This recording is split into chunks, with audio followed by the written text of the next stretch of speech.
Ay, magandang gabi sa inyo. Ito, luto na tayo. Sinigang na bangus. Ito lang gulay ko eh. Wala na akong nabili.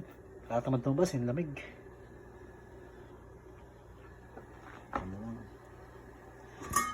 Pakulo na ako ng pinagugasan ng bigas. Sabi masarap daw pang sabaw yun eh. Hindi ko alam kung tama itong sasabi ko sa pagkulo o paglukulo ko lagay itong isda. Pwede kaya ito sabaw na to. Ayan. Grabe. Okra, sibuyas, kamatis na saka itong tawag dito.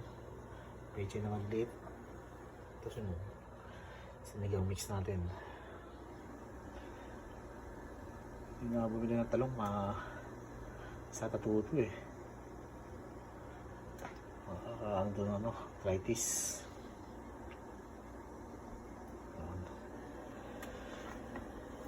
Nalagay ko na ito. Oh shit. Tingnan natin ang ating bangus. Pakulo natin.